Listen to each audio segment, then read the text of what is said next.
Good morning সবাইকে। তো আজকে ফাইনালি জামাই ষষ্ঠী, আর আমি সকালবেলা স্নান টান করে এবার রান্নার তোড়জোড় করবো। মায়ের তো শরীর ভালো না সেভাবে, তো আমাকেই করতে হবে সব।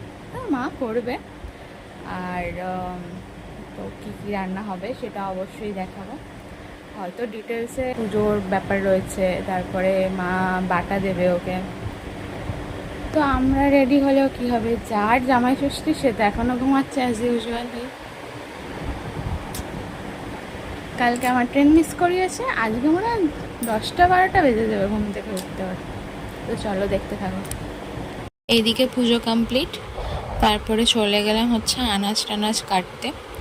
আনাজ কাটার পরে চলে গেলাম হচ্ছে ফল কাটবো। ফল যেটা চিড়ে মুরগি ফল আর করে সেটার জোগাড় করতে হবে। তারপরে মা রেডি হয়ে ওকে ফোঁটা দিচ্ছে, ঠাকুরের প্রসাদ দিল।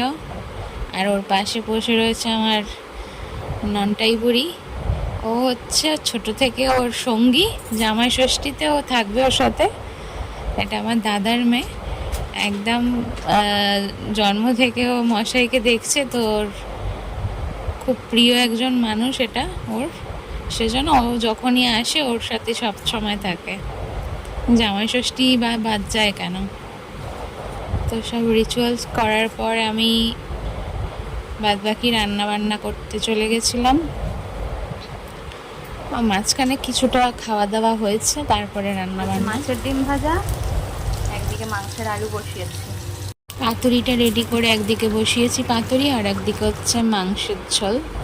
তোমার সব প্রিয় জিনিস করেছি কিন্তু রান্না। যেমন দেখ, তাহলে খাওয়া শুরু করছি একদম। তাহলে তোমার জামাই ষষ্ঠী কেমন কাটছে? খুব ভালো।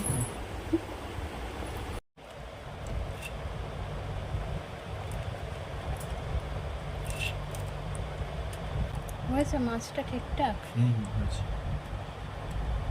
মাছটা কিন্তু আমি পাতুরিটা করলাম, তো একটু ভয়ই লাগছিল যে কীরকম কি হবে না হবে, কিন্তু বেশ সুন্দর খেতে হয়েছে। কিন্তু মানে ভাবছিলাম মাছ সিদ্ধ হবে কি না, কোনোদিনও করিনি।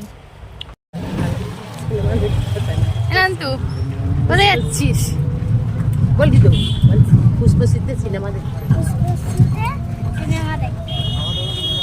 খাওয়া দাওয়ার পর 5টার শোয়ে আমাদের বাড়ির কাছেই প্রায় গিয়েছিলাম সিনেমা দেখতে সবাই মিলে। বেশ আনন্দ করে আজকে জামাই ষষ্ঠীর দিনটা কাটলো। তো টাটা, দেখা হবে পরের ব্লগে।